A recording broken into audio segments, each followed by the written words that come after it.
Hello and welcome to Just One More Watch, and welcome today to another installment of the John Saves series, the series where I show you a look-alike of an original, usually Swiss, always expensive, luxury watch, and tell you how much money you could save by buying it instead of the original. Today, shock horror, the watch in question isn't Swiss, it's German. The Germans, it seems, also make some bloody expensive watches. On my wrist I have a 300 Aussie dollar Seestern that looks an awful lot like a 15,000 Aussie dollar Glashütte Q diver. Perhaps not as obvious a choice as a Seamaster or Submariner, but just as unobtainable for most mere mortals. And one such mere mortal is Gary from Birmingham. He picked up the Seestern in the most recent AliExpress sale because he's always liked the look of the Glashütte, but not the price tag. Thank you very much for the loan, Gary. He has loaned me some really interesting stuff in the past, and this one is no exception. I'll leave a link to this one on AliExpress in the description of the video if you're keen to pick one up for yourself. But what did Gary actually buy for his $300? Let's flip the camera and find out. Alright, before I even get into the very ordinary little black plastic box today, let's revisit the price of the original. Because 15,850 Australian dollars is eye-watering.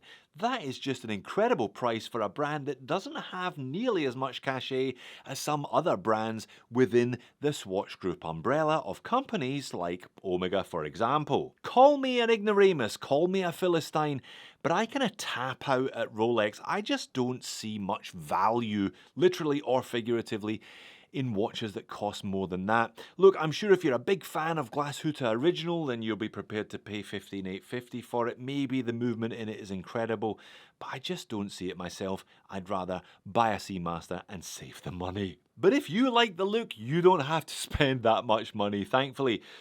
Point to note though, there are two different Seestern models. There are some with an NH35, they are the lower price versions. Gary went for the more expensive one with the domed sapphire crystal and a SEA-GULL ST2130 high beat automatic. At the moment, price is around $350, I'll leave a link in the description.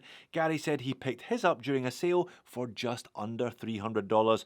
Always worth checking. There's a kind of rotating sale on AliExpress, so if there isn't one on today when you watch the video, come back in 2 weeks' time, there probably will be. Alright, enough pricing waffle then, let's look at the watch. Gary opted for the blue version because the Glashütte comes in various options including two-tone and green, but he went for the blue. And you know, despite my lack of any real interest and therefore any real knowledge about the original, I freely admit, it is an attractive looking watch, nice and clean, easy to read, and just that little bit smaller than average. Gary has got slightly smaller wrists than I have. He tends to go for sub 40s, and this one is no exception. 39mm in diameter, only 12mm thick, bang on 12. One of the benefits of using that SEA-GULL movement as opposed to the NH35 is it's an ATA 2824 clone, therefore it's slim. 46mm lug to lug, 20mm between the lugs. There's a taper down to 16, which is nice to see from that oyster style bracelet. Back up to 18 at the clasp. Sized up for me, 128 grams. 200 meters of water resistance from a screwed down crown. Domed sapphire crystal, nice piece of glass, and as discussed a couple of times, it's a SEA-GULL ST2130, which we can all have a good gawp at today thanks to a display case back. Sapphire on the front, mineral crystal on the back. I know because I tested it. Screw-on stainless steel case back there, spec sheet around the outer edges, sapphire 20ATM 316L, etc, etc.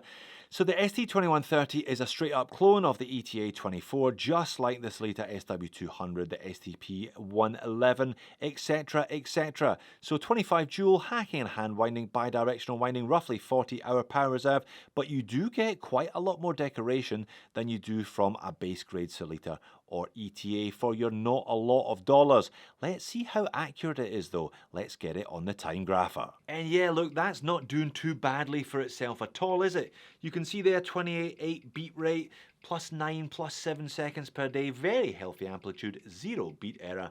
Not bad at all considering even with this upgraded movement, the watch still comes in at around $200 US. Case finish is nice, super fine, horizontal brush on the mid case, circular brush on the upper lug surfaces, and just a little chamfer. Chamfer expands from where the case meets the bezel all the way down to the lug tips. Female end links, I'll show you the bracelet in just a second. Unguarded crown with the Seestern S on it. Seestern, by the way, is German for starfish. That's why they have a starfish on the clasp. Coin edge bezel, 120 click. Not too bad.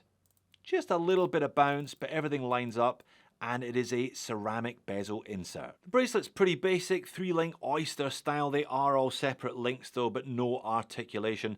Screws hold it all together, and as discussed, you do get that attractive starfish, if you like that kind of thing, on the clasp. High polish edges to the clasp, high polish sides to the bracelet links, double push button security, and we have a milled scissor and a milled upper today, but there's a bonus. The bonus is it's one of those on the fly adjustables.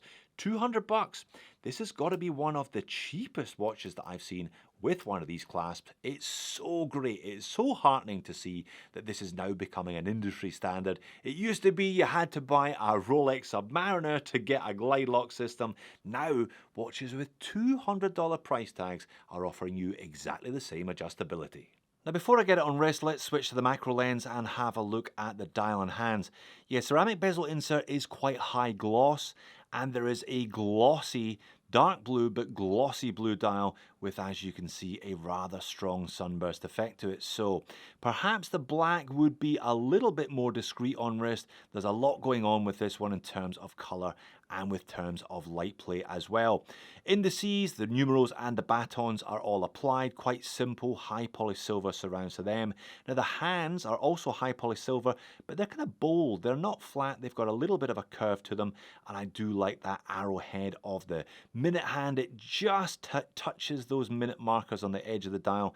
I like how the lollipop is halfway down the second hand as well. Seestern logo just printed on there, and automatic 200 meters / 660 feet. Minute markers around the outer edge. Now, because these indices are applied, they're going to have some decent lume here as well. I'll show you that in just a second. Simple printed frame around the date complication at 3 o'clock, and it is a white date wheel rather than a color matched date wheel. Overall, it's nicely done, no dust, no rubbish under the dial. I looked at a couple of Seesterns now, and they've all been well made for the money. Alright, I did say there was some lume. There's actually quite a lot of lume. BGW9 Superluminova, so you get that nice pale blue glow. BGW9, when it's under applied, can look underwhelming, but not so in this case. When I turn the speed up, the ceramic bezel insert is the first to fade. That's okay, that's par for the course. What we're interested in is the indices and particularly the hands, and at the end of the test, they're all still glowing very brightly. Decent lume on a watch this price for sure. And finally, the wrist shots. I have got a 7-inch wrist for your reference, and this one wears really very, very nicely. 12mm thick, not really all that thick, particularly as there is a big piece of domed sapphire crystal on top. That's probably 11 effectively without the crystal. Yeah, that is quite slim. Downturn from those lugs, no protrusion from the case back, female end links, and an on-the-fly adjustable clasp.